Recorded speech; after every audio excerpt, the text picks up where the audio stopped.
Hello, everyone. Welcome back to Natty News, the nattiest news show in the world. My name is Aaron the Natty, and I'm joined once again with my co-host Pat, living on the island. Woo! Pat, how are you doing, man?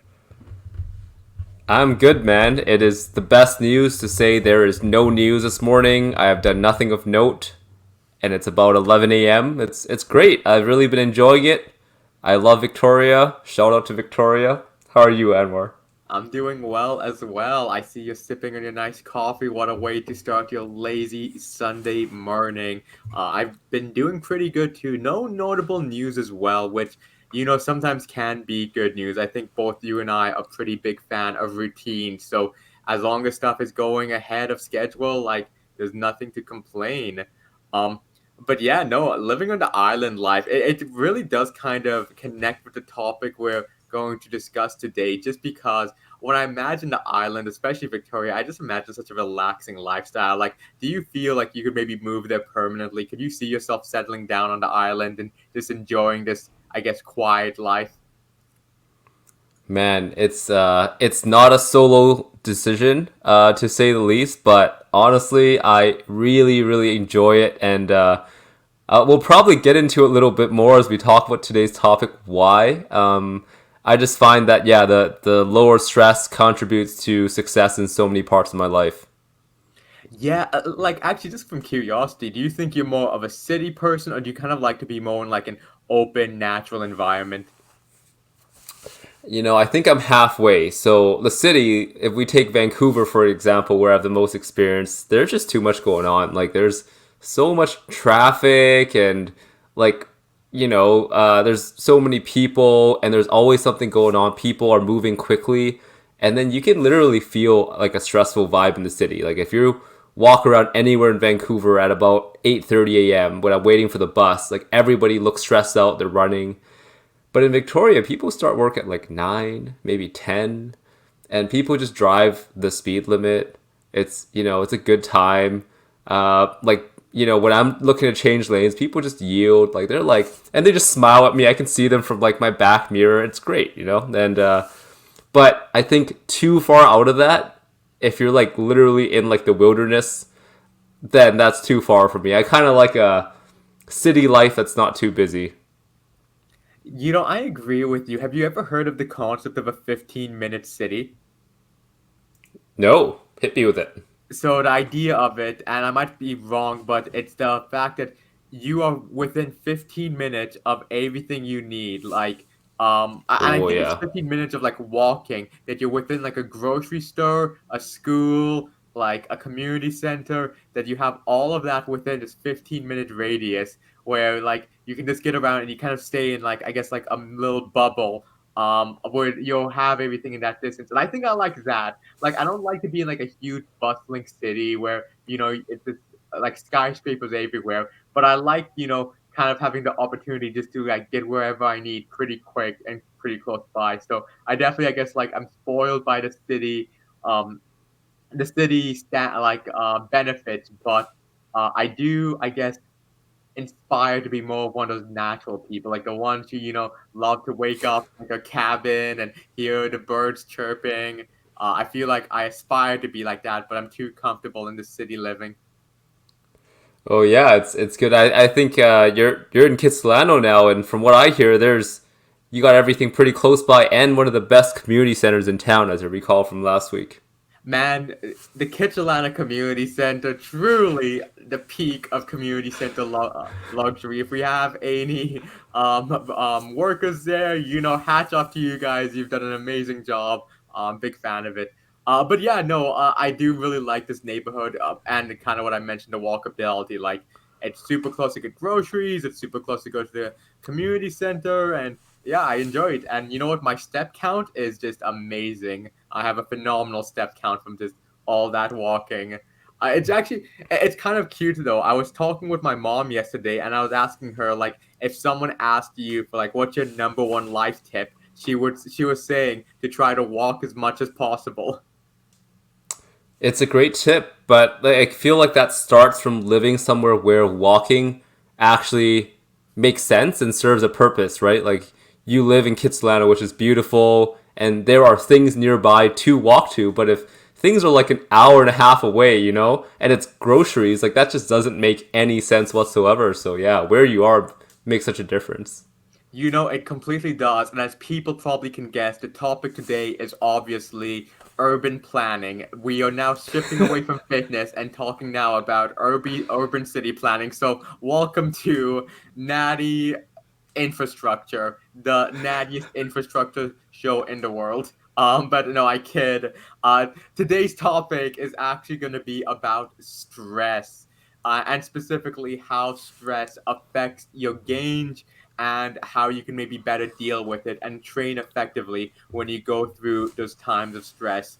Now, I guess to kind of kick off, as common sense as this sounds, I really try to live my life minimizing as many stresses in my life. Like I try to cut down as much just because I feel like stress is the real hidden killer. Like not only in your lifespan, but just also in your quality of life. That if you're stressed about stuff, it just ruins the experience. So I truly try to minimize the stressors that I go through. How about you, Pat? Do you feel like you have a pretty stressful life, or do you think like you do a good job of balancing it?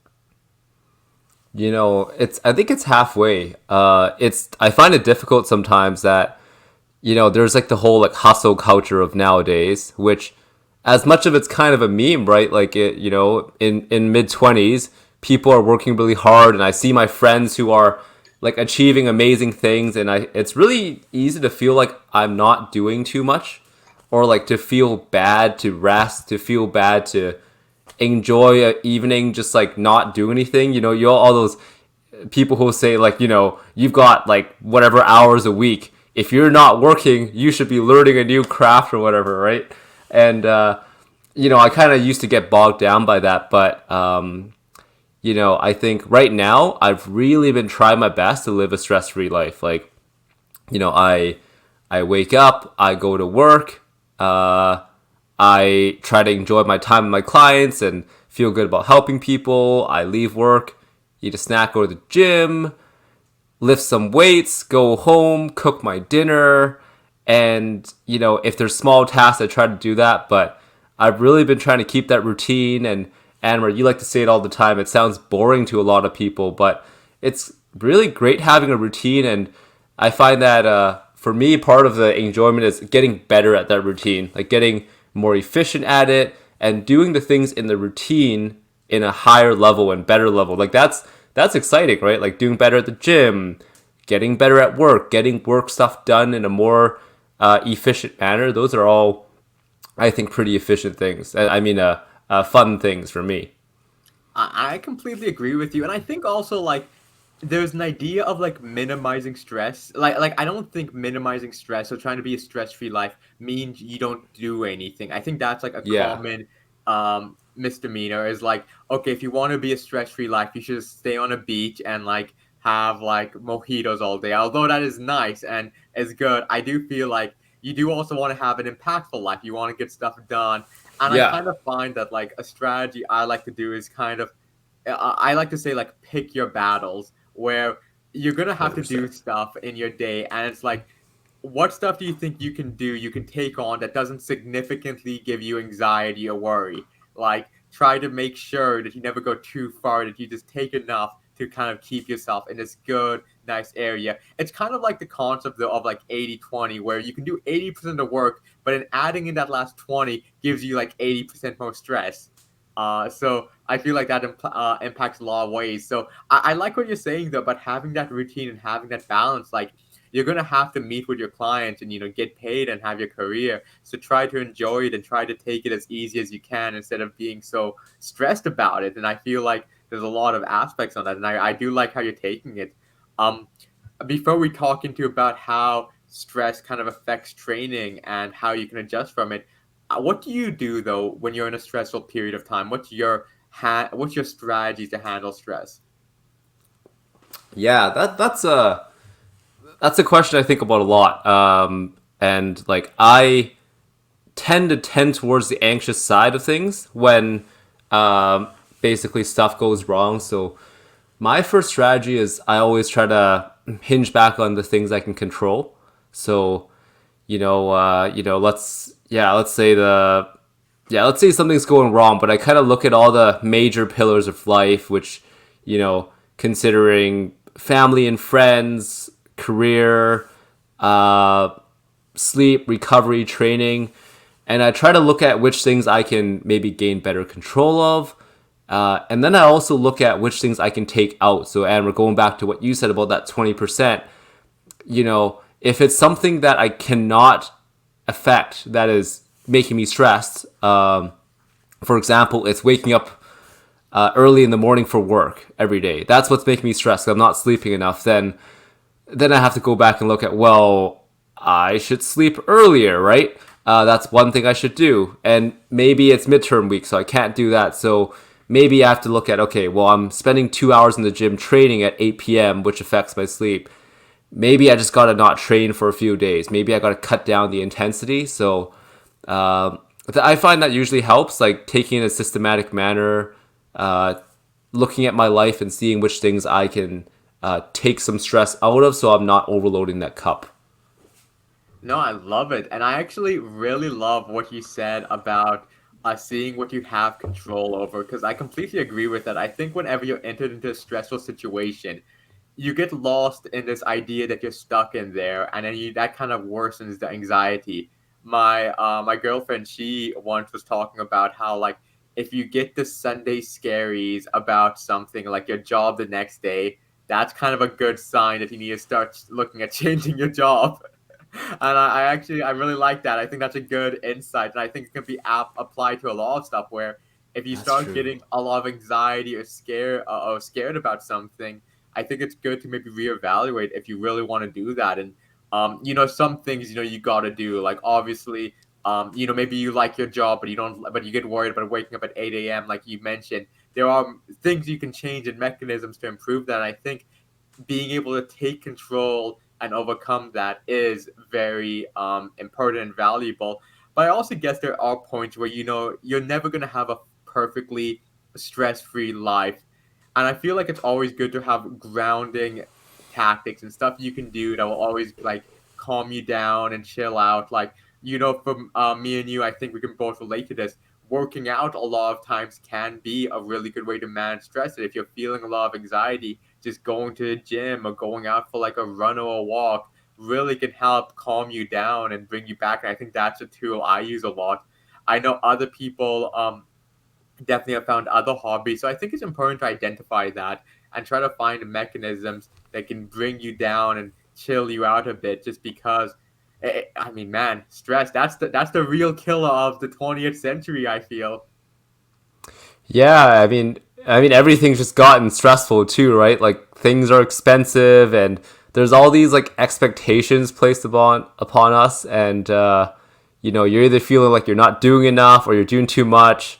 And then there's always something going on and there's always like stimulus coming off our phone and whatnot. So and I think that's another one too, I think like lowering the stimulus. Like there's been times where I definitely use social media too much and like even if I don't notice it, if I'm stressed out, like that little extra bit of stimulus is probably adding to it. So just trying to like take out some of the stimulus and do better. Still working on that all the time. And something else, which is a little funny because I think both you and I are huge addicts of this, is also lowering the caffeine. And I mean, that's kind of a minute, maybe not always the solution, but sometimes I feel like I just get way too much caffeine. I start getting some of those jitters and my mind starts racing a little too much. Yeah, and it gets to the point where you're not getting an energy boost and you're just getting a shot of like just pure like anxiety. It's like you ever feel that feeling like your heart just goes fast and you're like, I'm so tired, but now I'm just like scared about everything. Oh my goodness. Yeah, no, I actually, I was a few months ago. I was interviewing for a new position, and I remember the one I have now, and I remember I was feeling a lot of anxiety, and I was drinking a lot of coffee, and instead of helping me focus on like preparing, it just got me kind of like shaken, and I would just be pacing around my room, and I was like, this is super counterintuitive. Yeah, man. Yeah, I mean, I've mentioned this one before, but I've made a change like where I don't drink coffee immediately upon waking up and just trying to be more conscious, keeping it to like 1 to 2 doses a day. And coupled with all the other things I've been doing, I really have been finding myself to be a little bit more grounded, which is really good. Oh, that's fantastic. No, and I mean that is super important too. So, I guess then kind of like breaking into it's like so with stress, we all know kind of the general impacts it has. Like it's known to lead to increase of like heart disease, and people have passed away from just being in very stressful lives. And our bodies and humans aren't meant to be stressed all the time. I mean, stress kind of comes from this fight or flight mechanism that helped our ancestors survive. And at that point, it was a necessity, but nowadays, we are not worried about having a T-Rex chase us down, so that stress mechanism can still be released, even though we're not in that same life or that situation.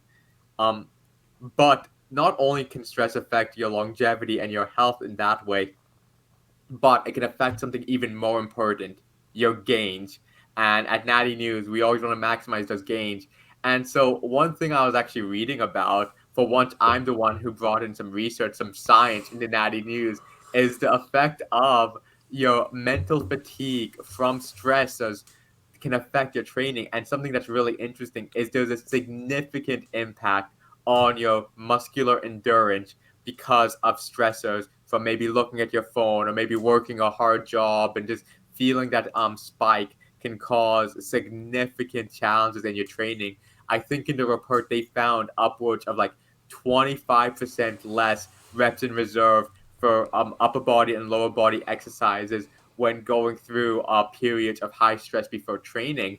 And I mean, I think we've all been there. I think we've all had those points of life where it becomes super stressful and we try to go to the gym. And even if we've been eating well and even if we've been sleeping well, you just do not perform well at all.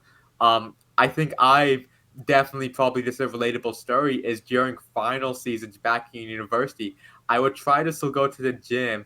And when I would get to the gym and I would maybe do like some bench press or something, and I had a number in mind that today I'm going to be doing like 235 for five, and then I just can't do it. I just like get to like 205 and I'm just like struggling. I'm like, why is this so hard? Why can't I do this? And in a way, it becomes this negative feedback cycle where it goes back in my mind, and it's just like, why am I so weak now? Oh, and I have so much shit to do, and it's just it's so much, and it just becomes Yeah. an awful feeling.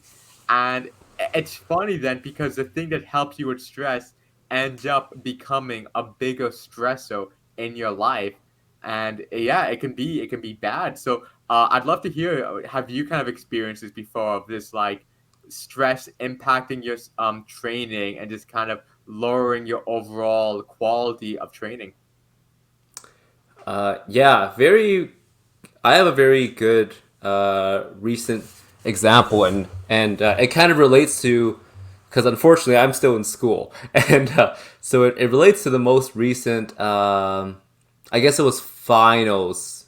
Was it midterm? It was a midterm or final season. It was in January of this year, and so the way it was gonna work out was in mid January or so. I was gonna go and compete on the island, and it was going to be on a Sunday, and my finals would have started on the Monday after. So it would have been the day after. And I was dealing with some knee pain all through the beginning of the new year. And man, I just found like 4 weeks out, every single week, my knee pain kind of got a little worse. Like I couldn't do like an air squat in the morning without pain. Like it would kind of catch. And then I was starting to get stressed about school, and my training was bad, right? Because I was stressed. Like I was waking up early in the morning, so I wasn't sleeping good. And every time I didn't train well, I got more stressed about it, just like you said, Am. I'm like, well, I'm not good at weightlifting. I'm not getting better, and I'm wasting my time here in the gym. And that kind of just compounded on and on until one day, about a week out, I just completely burnt out. I was like I think I had like a little bit of a breakdown, honestly, emotionally, and I was like, I don't even want to weightlift right now. So I just had to like pull out of the competition, and I didn't train for a good week. Like I didn't want anything to do with a barbell, and yeah, so I think for me it was an example of not listening to my body, where I was still thinking I was like a 17-year-old indestructible teenager where I could do all the things, but like my system was overloaded, and it wasn't about being tough. Like there's just like nothing I could do because my body was maxed out. So yeah, that's if like you're kind of feeling like training is getting bad one day, that's one thing. But when training is bad for weeks in a row, despite our best efforts, then something is too much and something has to change. And it's a crazy about how much our minds affect our mindset because affects like our body, how much our mind affects our body obviously affects our mindset.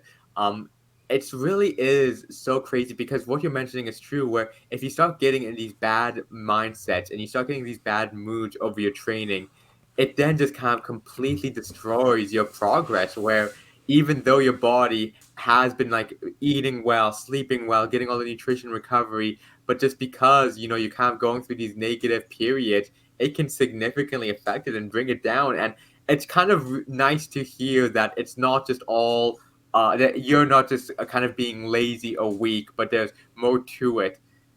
And I think it also brings a point about also like enjoying training. Since I think there's a big negative mindset about like, you have to go through pain to make some gains. And there is a point though of like discipline and working hard.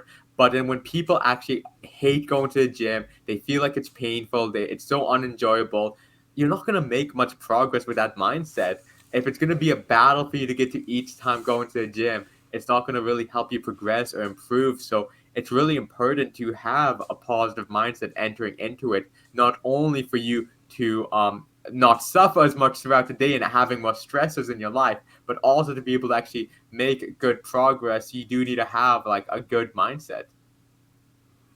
Yeah, that's so true, and I've been having some good conversations with some of my like lifting friends recently about yeah, the environment, right? Like if you're in an environment where every time you go to train you're kind of dreading it, in my opinion, that's like unless you're at the world level, like none of us have to train. Like it, ideally we're in a situation where at least when we go to the gym, we want to do it. Like we're happy to move our bodies, and it might not go well, and there's like frustrations, but I think overall it's good to be in a mindset where we actually have the desire to train and we think that it's at some level a lot of fun. Yeah, no, completely agree. So we all agree about the effects your mind has. So what should you do though when you're in those periods of excess stress and it's just like you're just not enjoying training right now? Now, I would say even when you go through these stressful periods, I think there's still value going to the gym. I think oftentimes it's very tempting to hear this and be like, okay, I'm not going to perform at my best. I should just not go, which I can see the merit in it. And sometimes you just need a break. But at the same time, I do see an immense value in still going to the gym and just do an easy workout. Like if you just go to the gym and maybe you just go with much lighter weight and you just get some reps in, or you maybe just do much fewer sets. So maybe instead of doing like your 5x5, you might just do like a 2x5, and then maybe do some like other accessories, or just even instead of being at the gym for an hour, going there for like 20, 30 minutes. I still think there's some significant value in it today. I was mentioning before on our chat that I had a bit of a late night, and today I'm feeling a little groggy, but I still think I should go to the gym and just take an easy light workout, just get some blood flowing, just get out there. And even though I probably won't be making much gains, I think it still provides some benefit to your mind that you're at least working out and getting some good endorphins, as well as it still keeps building that habit of going to the gym regularly. Because I think one thing you might know, Pat, is when you take that extended break, it's kind of hard to get back into a good routine that you previously had. Yeah, I agree with that a lot, and I think also what you're uh, discussing here is that there's that difference between exercising, even lifting weights, strength training, and training per se, like hard training for adaptation. Where I think hard training, we do it because we're trying to break down, like, let's say you have, when you were talking about hard training, I would define it as you have very distinguished specific goals that you're trying to meet. And what that means is that there is a desire, there's expectation to prove yourself wrong. There's very high expectations on the docket, like if you want to squat 500, right? And that inherently the whole idea of it is a stressor. And I think a lot of people who do hard training kind of need to acknowledge that, where like I would kind of go against the statement that hard training is a stress reliever sometimes, because if that's our goal and we have high goals with high expectations, a lot of the time it becomes really, really stressful. And I think it can be helpful on one of those days where we just feel terrible to do what you're talking about, Anwar, and just go to the gym and exercise and do a couple of fun exercises, or maybe do something out of the box. If we're a power lifter, maybe just do some bodybuilding movements, because then there's no high expectations. You don't really care how much you bicep curl, tricep extension, whatnot, but you can still have a very good exercise session. And I think that is when we're doing exercise for its stress relieving purposes, and it can feel good to move your body. But yeah, sometimes when we're stressed out and we're pushing that hard training, trying to adapt, trying to prove ourselves wrong, and then, on a day where we're probably not going to meet those expectations, it can be tough. But then there's that argument that you shouldn't always skip, or you shouldn't always deload every time you feel fatigued. So there's a very fine line. There's a very big bit of listening to our body, I think. Yeah, and I think it kind of goes into like the value of using some type of like external feedback mechanism where, we've talked about like reps in reserve and RPE systems. And I think there can be some value about that. Instead of focusing so much on the weight you're pushing, look at the exertion you feel. Since, based off so many factors, like benching 225 one day could feel fantastic and you could easily get five, no problem. But on another day, it might be a real struggle. And I think it's important to, be able to take that step back and see how your body's performing and kind of stay in a certain like limit instead of trying to be so dead set on a weight. And I really love what you said about switching the exercises because like I know how much I can bench, but do I know how much I can like chest press on that random machine? Like there's no metric on how I should perform on that. So anything I do from all my mind knows is like, oh, that's how much that's the equivalent to my max bench. So like I'm still performing at a good level. You don't get that mentality of like, oh, I'm so weak today. I'm so bad. It just makes you feel like, oh, okay, this is a new exercise and this is my level of performance. So I actually really like that suggestion. Yeah, and I'm stealing this line from Zach Tellender, who I watch a lot, but he says, "Low expectations, high standards," and that's a really cool thing to think about sometimes. Where you know, I think having expectations can be an issue sometimes because our body can only do what it can do on that day. And sometimes it just can't meet those crazy, like big ideas we have in our head. But having high standards is great. Like if, you're going to that chest press machine, it doesn't mean you're going to not have an effective workout. You can do as many reps as you can. In fact, maybe more than barbell bench because it's a machine. So you can go to failure, you can do a drop set and really try your best without having to worry about the expectations of how much weight is on the bar and all those things that can give us some stress. And you know exactly, and I think it all kind of comes back down there to try to, pick your battles of stress. Where some things you can't control, like if you have a big project at work that you need to get done, or you're doing a difficult client, and sometimes you just gotta go through it. Like there's not the option for you to be Yeah. able to take away from it. Sometimes you do have to face the stress.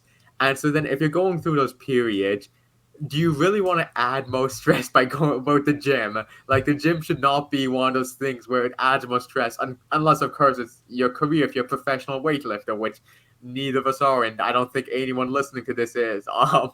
If you are, please message us. We'd love to talk to you. But Yeah. um, in that case, then it is really how can the gym help me with reducing my stress without adding more to it? Where yeah, exactly. You shouldn't be going through this and feeling bad or worse going to the gym than you did before. And I really love that. And yeah, Zach, what a wise guy. What a wise guy. Sometimes there's so much about like a couple years ago, me and you both, I think, on Natty News and in our own training, we talk so much about programming, what percentage we should lift at, how much weight you should lift at, sets and reps. But increasingly, I've been finding that when I program for people, I less often write exact numbers and percentages, and more often I will actually like write constraints or external feedback statements, something like work up to 3 sets of 3 on deadlift today. They should feel fast, smooth, back needs to stay straight, and like work as heavy as you can while kind of following those rules. And we're stealing your word gamify, but rather than just doing deadlifts, just doing bench press, kind of placing some rules of the game on there, right? It needs to move smoothly. If you feel pain, it should stop. Any type of rules there, and I found that to number one, keep people working at a high standard because they have rules of the game to live up to, but also reasonable expectations. You just do as much as you can that day while following those rules, and there's no number you must hit. You just gotta do your best. I love that. And it reminds me of our boy, Andrew Huberman. As some Natty News listeners might know, I've become a pretty big fan of the sauna, especially at the world's greatest community center, Kitsilano Community Center. Check it out. So I've been going to the sauna more often. And Andrew Huberman, whenever he talks about the sauna, he always mentions, like, okay, what temperature should I go at? And he always says, as hot as you can feel safe and that you're not in any danger of yourself, that you can stay there for 30 minutes safely is what you should be at. And I actually love that point of view because it's so true. Where if you get dead set on a temperature, then it becomes like, oh, I can't sit in like 120 for 30 minutes. I just get lightheaded. I can't do it, or it looks like I can't do the sauna at all, which is a shame because there's significant benefits. So even if you have to go lower temperature, just being able to sit there at a lower temperature is still so much better than not doing it at all. So, and I love what you're doing for your training. Like, if someone can't deadlift like 135 and you put that in the program, it will make them think, okay, I shouldn't do deadlifts. Where, like, of course, they should still do deadlifts. I mean, and there's nothing wrong with doing 95 or just a bar or whatever. Just as long as they're doing the lift, they're still making some progress. So, I actually love that of how you do your training and how, Dr. Huberman talks about the sauna. So, maybe I think we need to normalize more of those instructions instead of giving such rigid sets and weights and reps and all that. Yeah, yeah. Try to get away from those binaries a little bit more, right? And it's yeah, that's so good because so many people are gonna not try the sauna if you just put a number on it and they can't handle it, or like ice bath. Like I cannot ice bath. Like it's really rough, but I can do like I've been working on a cold shower um, every day. I think I've been doing about 2 minutes, so I just kind of put on a song in the shower and I just sing half the song and like that's tolerable and I'm doing it every day and I've been noticing some benefits. So that's great. But if I was too hung on the exact temperature that the research says or the fact that I don't have an ice tub, then it'd be something I wouldn't be trying at all. And man, I mean, just to quote my boy Huberman some more, he says the exact same thing. Like, if an ice bath is too much for you, a cold shower is good. If a cold shower is too much for you, going on a walk outside when it's cold without your jacket is then like it's just like whatever you can do, it's better than doing nothing. So, like, 'cause, like for me, I mean, cold showers are even a little too much for me. So sometimes Yeah, I man. might just go for like a walk in some shirts. Yeah, man. It's I think if more people got that message in health and fitness and people who listen to us probably work out, but your friends, your family members, a lot of them probably don't. Like if I think those are the type of messages that make people more willing to try because it's like, you can just kind of start at the level that's appropriate to you and it might not be ideal, but it's doing something new that's good for you. And then that will feel good after a while. And then maybe you'll try more things. And I'm really hopeful that's the type of thing that gets more people to have a healthier lifestyle. Completely, completely. And I guess to end on it, we were talking about hustle culture and how, like, we always compare ourselves to others and we can get very stressed when we don't do enough. And I remember I have a good friend of mine who I would say is very successful in his career and has done a lot. And I remember talking with him and asking him, like, how do you get so successful? How do you get to that point? And he was saying, like, really the key is just showing up. Like, just having yourself go do stuff and, like, do it even if you don't do a great job, even if you, like, half-ass it once you get there is like really the key is just showing up. And I think that's a good way to take in it with a lot of stuff. Like just going to the gym is a huge win. Even if you don't have an amazing workout or you PR and you might like even just go on the machines and just do some curls afterwards, that's still better than doing nothing. And kind of the same idea of like going for your ice bath. Like if that's you can't do, just doing a cold shower for 2 minutes is still showing up and still doing it. And I feel like taking that mentality can not only give you so much benefit, but also help lower that stress of like, oh, I'm not doing enough. Yeah, yeah. We want to build habits that we can do 10,000 times, not build like not do super intense things one time, right? Which is a what you would define as challenge, but not what you would define as a habit. And you know, one of my best stress relievers is always Natty News, the nattiest stress reliever you can ever have. And I hope the listeners enjoyed this. I would love to hear if any of them have any good secret or anything they do to help them minimize the stressors in their life. But with that being said, it was always great talking with you, Pat. Hope you enjoy your rest of your stress-free island life. Definitely envious of the routine you got over there. And with that, we have Natty News out. Natty news out.